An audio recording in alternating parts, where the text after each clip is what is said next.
un peu comme une bombe. Des numéros d'urgence totalement Une vision d'apocalypse. Le naufrage a lieu au large des côtes bretonnes. Une catastrophe écologique de grande ampleur. J'ai perçu des torrents de boue. Des tonnes d'eau dévastantes. L'état de catastrophe naturelle sera bien déclaré. Un feu a traversé environ 50 hectares. Là, c'est une grue qui s'est effondrée. Un employé a été touché par un nuage de matière radioactive.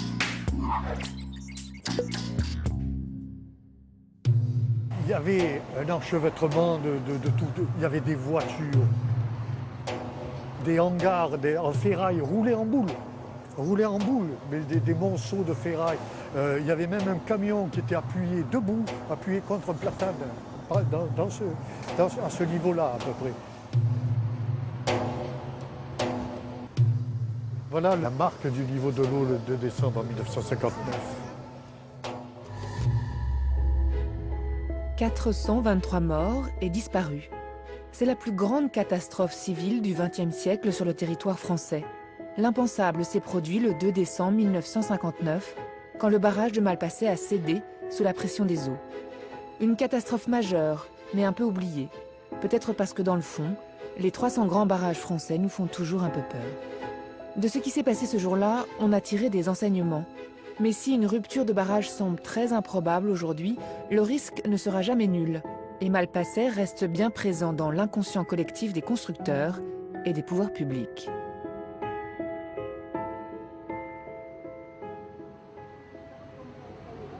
Alors, nous sommes ici dans le quartier de Fréjus, Le rescapé.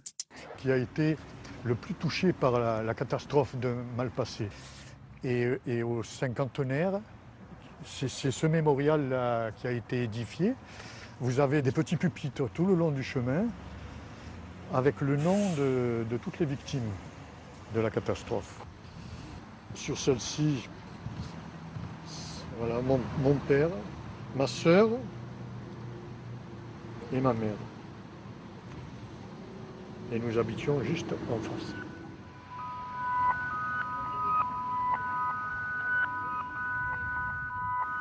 Ma famille est là. Quand donc mes parents ont pris ma petite sœur et ils sont sortis, on a ouvert la porte et on avait déjà de l'eau jusqu'aux genoux. Et on a regardé où était la maison de mes grands-parents, elle était déjà recouverte ou emportée. Donc voilà, et on ne les a jamais revus, ils sont voilà.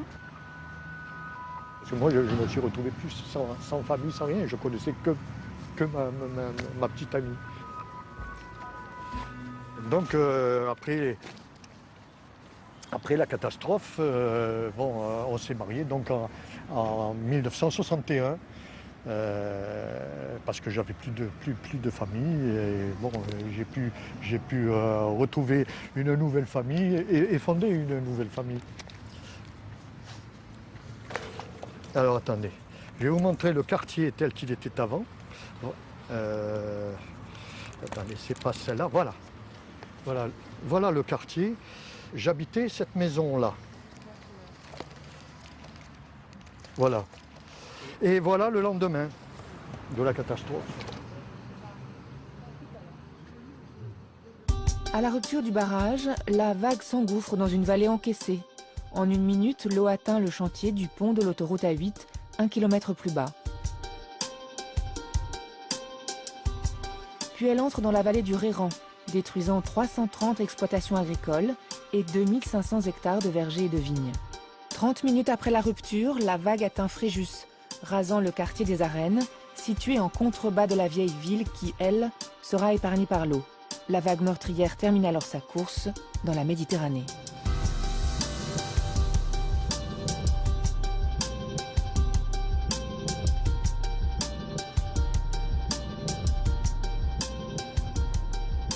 Voilà, tout ça ici, c'était scalpé jusqu'à la roche.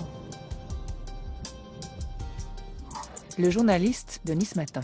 C'était le verger du vin. Il y avait des exploitations de pêche, les fameuses pêches de Fréjus, qui étaient exportées sur le marché de Covent Garden à Londres, qui était très demandeur. Et les pêches de Fréjus étaient très recherchées en Angleterre. Là, il y avait c'était lunaire, là. Il y avait strictement plus rien là, après Malpasset. Et là, tout ça, la nature a repris ses droits ici. Rien n'a été reconstruit par l'homme. Ici, la ferme était au niveau du sol. Voilà. Ici, le niveau du sol a été abaissé de 12 mètres. C'est-à-dire que la terre a été décapée jusqu'à la roche.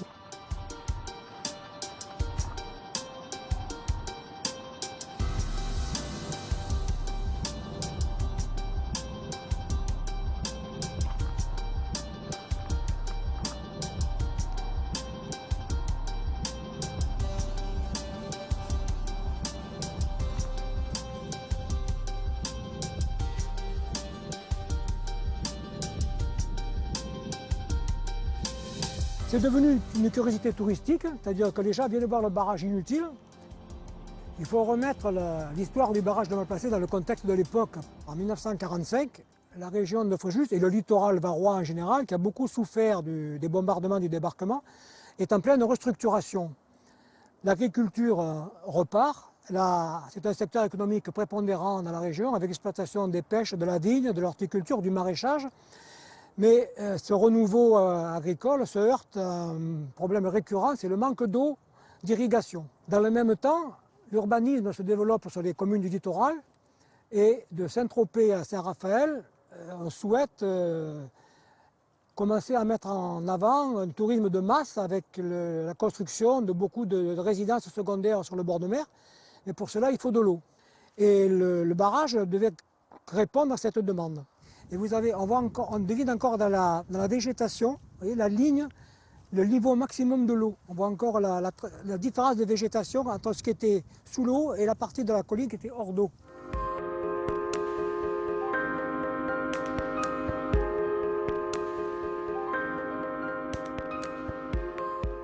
Il y avait là derrière 55 millions de mètres cubes d'eau, ce qui a provoqué un tsunami gigantesque. À la rupture du barrage, la vague a fait 60 mètres de hauteur. Et elle a dévalé à 75 km/h. Et il a été conclu que l'enrochement du soubassement du barrage dans la roche était insuffisant, ce qui était la cause principale de sa rupture.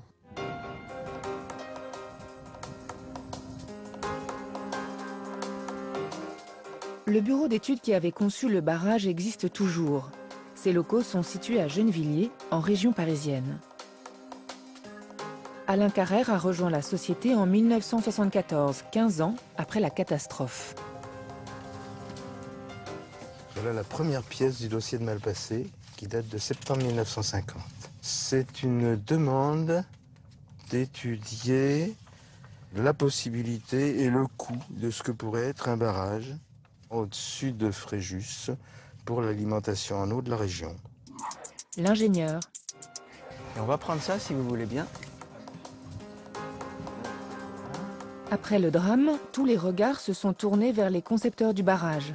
Le cabinet Coyne et Bélier a cherché à comprendre l'origine de l'accident. Voilà des photos à différentes phases de la construction. C'est un ouvrage comme il en existe une bonne dizaine. Que ce soit en proportion, si vous voulez, en hauteur, en épaisseur.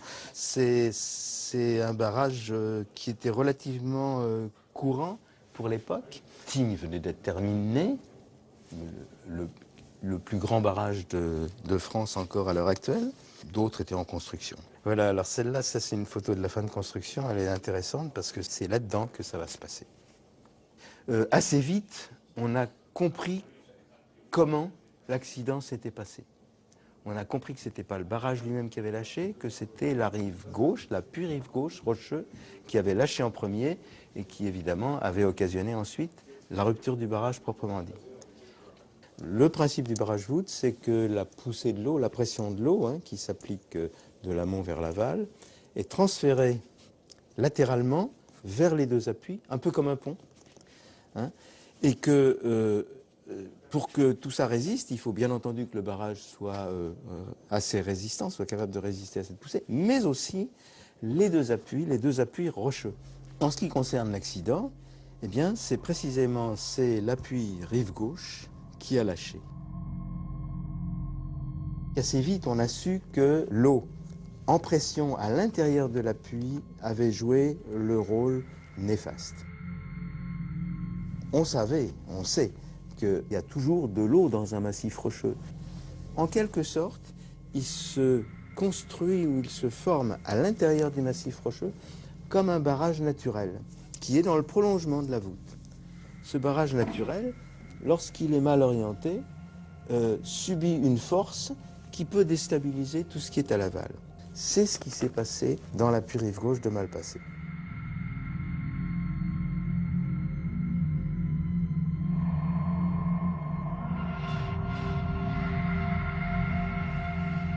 Pendant la nuit, il était bien entendu pratiquement impossible d'intervenir. Et ce n'est qu'au petit matin, vers 6h, 6h15, avec les premières lueurs de l'aube, qu'on a pu mesurer, prendre conscience de l'ampleur du désastre. Mais c'était quelque chose de phénoménal. C'était la surface de la Lune.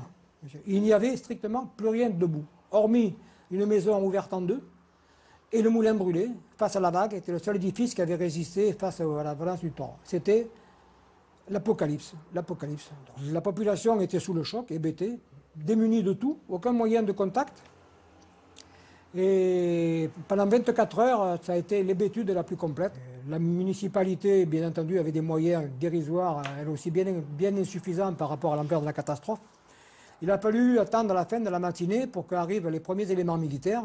Et donc on a commencé, les pompiers, à ramasser les premiers corps, investiguer les premiers cadavres. La police est arrivée pour faire les identifications judiciaires, etc. Et rien que dans le quartier des Arènes, quand la vague est arrivée, elle avait déjà fait 140 victimes. Donc on a commencé à chercher les premiers corps, on en a retrouvé quelques-uns par-ci par-là. C'était de véritables momies, des statues debout. Les parents venaient reconnaître les leurs. Il fallait laver la figure des victimes avec de l'eau minérale pour qu'ils aient visage humain. C'était quelque chose de poignant. La catastrophe prend rapidement une ampleur nationale. Michel Debré, Premier ministre, se rend sur les lieux du drame le 5 décembre. Événement rarissime, il délocalise à Fréjus un conseil des ministres pour décider de mesures d'urgence, mais également pour définir un plan de reconstruction. Le président Charles de Gaulle fait le déplacement le 17 décembre. Il est accueilli par le maire André Léotard, père de François, qui deviendra lui-même maire de Fréjus 20 ans plus tard. Le général rend hommage aux victimes et aux sauveteurs et rencontre les survivants. Parmi eux, une jeune femme enceinte lui confie sa détresse après la mort de son fiancé. De Gaulle lui promet de faire le nécessaire. Mariage posthume à Fréjus. En vertu du décret du 18 juin 60 signé Charles de Gaulle, Irène Jodard épouse André Capra, victime le 2 décembre dernier de la catastrophe de Malpasset. Irène Jodard n'est pas la seule dans cette situation. Le mariage posthume, qui n'était jusqu'alors possible qu'en temps de guerre, est réhabilité pour donner une filiation aux enfants à naître. Cette histoire a beaucoup peuplé les gazettes et les gens étaient frappés par cette preuve d'amour, etc. Le fils du maire. Il est vrai qu'à ce moment-là, il y a eu une coexistence, si j'ose dire, entre l'ampleur du malheur et le développement des nouveaux médias. Qu'est-ce qui s'est passé alors? Nous étions à table. Votre maison est complètement démolie? Elle est complètement démolie, il n'y a plus rien. C'est un des moments, il y en a eu d'autres sans doute, un des moments où le monde médiatique que nous connaissons aujourd'hui est apparu au grand jour, avec des techniques nouvelles, notamment les interviews sur place, les images sur place, les caméras, etc. 5 colonnes à la une consacrent également une soirée à la catastrophe. Pierre Desgroupes lui-même fait le déplacement.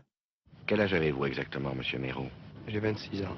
Dans les deux fermes, il y avait 17 personnes. Il en reste?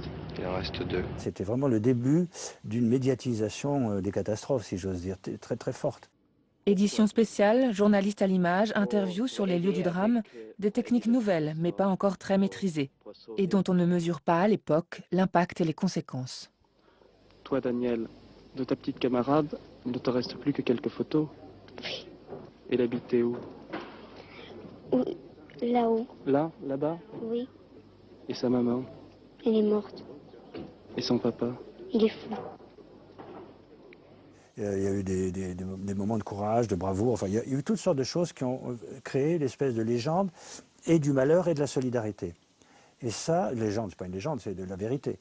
Mais ce que je veux dire, c'est une saga. Et donc, un journal comme Paris Match, par exemple, a joué un rôle considérable. L'hebdomadaire dépêche sur place une équipe de 30 personnes qui reste à Fréjus pendant 15 jours et réalise un numéro spécial. Et il y a aussi la radio. Jour après jour, les Français suivent dans tous les médias l'actualité de la catastrophe. Il y a eu une espèce de sentiment de solidarité nationale.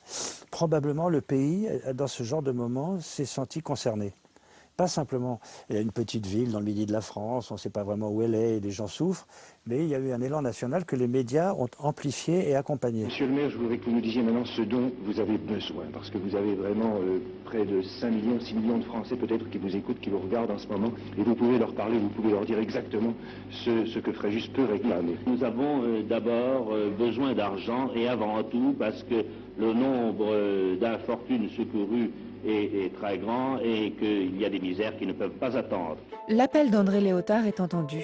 Dans toute la France, on réalise des collectes. Dans les cinémas, sur les marchés.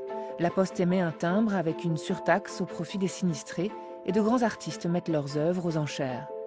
Les dons affluent également de l'étranger. Avant Noël, un avion allemand se pose à Fréjus, chargé de jouets.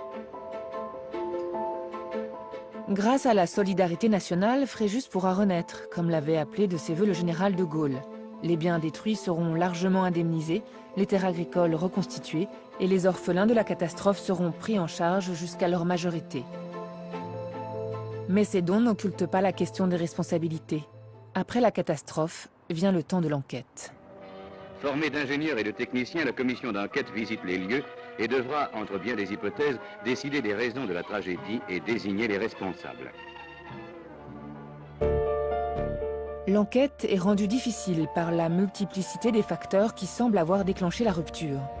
D'abord, le niveau d'eau dans le barrage avait rapidement augmenté dans les jours précédant la catastrophe à cause des fortes pluies. Ensuite, on avait trop tardé avant de se décider à ouvrir les vannes pour relâcher cette pression. Il faut dire qu'un kilomètre en aval se trouvait le chantier de l'autoroute A8, que les ingénieurs, ironie du sort, ne voulaient pas risquer de voir endommagé par un lâcher d'eau. Enfin, dans les mois précédant la catastrophe, on avait procédé à des explosions sur ce chantier autoroutier pour dégager la roche. Et des témoins avaient alerté sur le fait que le site de Malpasset se ressentait de ces tirs de mine. Le parlementaire. On est là dans la responsabilité générale.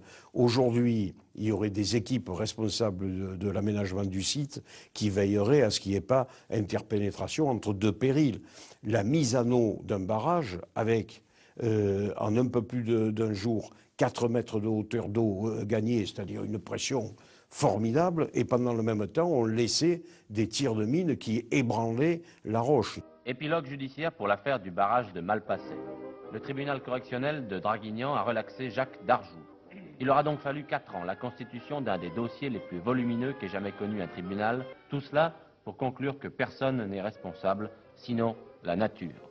Le tribunal a donc statué. Le barrage aurait cédé de toute façon à cause de la fragilité de ses appuis rocheux. Fragilité indétectable avec les connaissances géologiques de l'époque. Dans les années qui ont suivi, dans le monde entier, tous les barrages similaires, les barrages voûtes similaires, ont été équipés d'un système de drainage très simple, de façon à éviter que ce phénomène ne puisse se produire de cette façon-là, et donc ça a contribué à améliorer la sécurité. Évidemment, pour tous les nouveaux projets, on a fait pareil, des méthodes de dimensionnement, des méthodes de calcul ont été mises au point, et c'est devenu aujourd'hui le réflexe des concepteurs de barrages, c'est d'aller regarder comment faire en sorte que les appuis ne soient pas déstabilisés par l'eau en pression à l'intérieur. Le drame de Malpasset aura sans doute évité qu'une autre catastrophe ne se produise ailleurs. Il faut dire que l'époque est à la construction de ces grands édifices qui sont au cœur de la politique énergétique des 30 Glorieuses. En 1960, 56% de l'électricité produite dans l'Hexagone est d'origine hydraulique. Pas question de se passer des barrages. Mais il y a un avant et un après Malpasset. C'est à cause de Malpasset qu'on a installé l'unité de sécurité civile à Brignoles. Puisque, en matière de secours, on s'est rendu compte que, certes, les secours avaient été déployés, on en avait appelé à l'armée et tout, mais à l'époque, le général de Gaulle, les ministres concernés s'étaient dit il nous faut une véritable unité qui a été basée, c'est pas par hasard, dans le Var. Bon, d'abord parce qu'il y avait eu Malpasset, et deuxièmement parce que déjà il y avait des inondations. Bien. Donc c'est l'une des avancées. Il y a eu effectivement les tirs de mine. La législation française en matière de prévention au risque et de gestion des risques est devenue l'une des plus performantes en Europe. En dehors de la sécurité des barrages à proprement parler, une réflexion émerge sur les conduites à suivre en cas d'accident. Et en 1982, les plans d'intervention dans les territoires inondables deviennent obligatoires. La notion de risque, elle est maintenant intégrée dans l'aménagement du territoire au même titre que les intérêts économiques, que le développement. Eh ben, le risque est intégré. Malpasset a généré l'idée qu'il fallait un comité permanent technique des barrages et des ouvrages hydroélectriques en France. Et on retrouve bien dans toute cette politique de prévention les évolutions d'une société. Le barrage de Saint-Cassien a été construit en 1962, à quelques kilomètres du site de Malpasset. Il répond aujourd'hui aux espoirs qu'avait suscité le barrage détruit.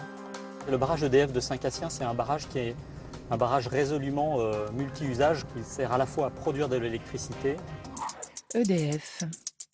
Il sert de réservoir d'eau permettant d'alimenter en eau potable les habitants de la région et également d'irriguer les surfaces agricoles, les terres agricoles de la région de Fréjus.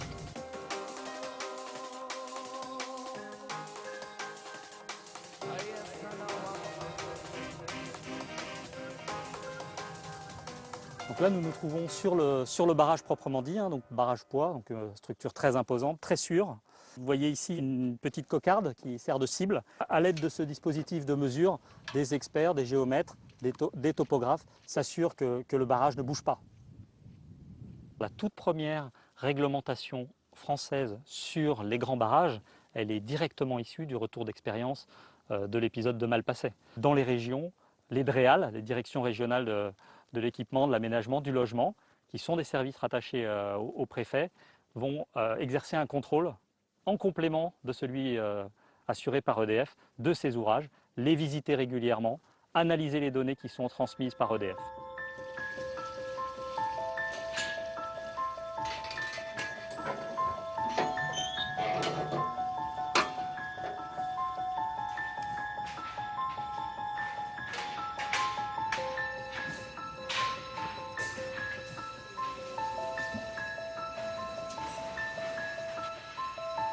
Alors, cette galerie qu'on appelle galerie périmétrale ou galerie d'injection descend de la crête en rive droite, là-haut, descend jusqu'au fond du barrage dans lequel nous nous trouvons et remonte de l'autre côté, ce qui nous permet évidemment de surveiller le barrage dans sa totalité, sur toute sa hauteur, en rive droite, en rive gauche, comme sur le fond. Alors c'est tout à fait normal sur un ouvrage de ce type d'avoir un peu d'eau, un peu de fuite à travers l'ouvrage. Ce qui est important, et c'est notre travail au quotidien, c'est d'en surveiller l'évolution. Des agents circulent quotidiennement dans l'ouvrage, sont à même de détecter toute anomalie. En fonction des dispositifs de surveillance, nous convenons avec les services de l'État de la fréquence à laquelle ils doivent être surveillés, sachant qu'un certain nombre de dispositifs de surveillance sont mesurés automatiquement. Aujourd'hui, la surveillance des édifices est très stricte et les techniques ont formidablement progressé depuis les années 50. Seul un très fort séisme, très improbable, pourrait conduire à la rupture d'un grand barrage. Mais des milliers de petits barrages sont moins bien contrôlés. On pourrait avoir des ruptures de petits barrages en France, car certains sont, si ce n'est à l'abandon, du moins manquent singulièrement d'entretien et surtout de surveillance.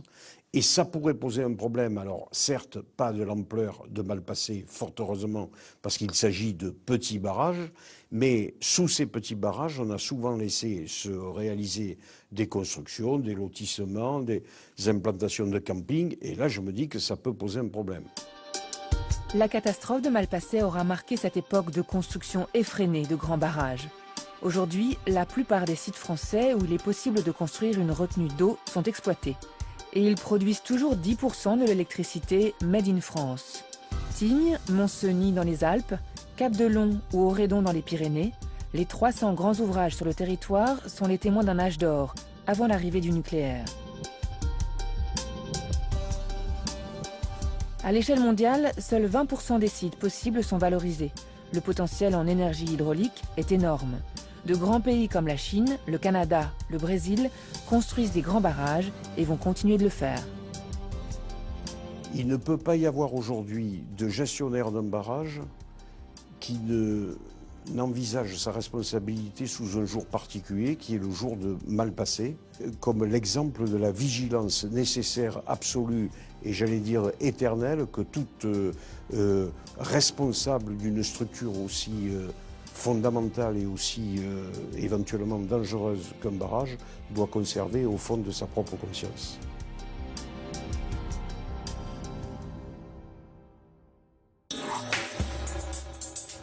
C'était un peu comme une bombe. Des numéros d'urgence totalement Vision d'apocalypse.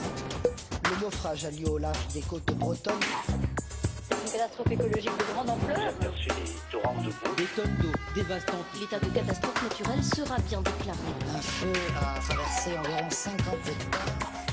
Là, c'est une grue qui s'est effondrée. Une centaine d'employés a été touchée par un nuage.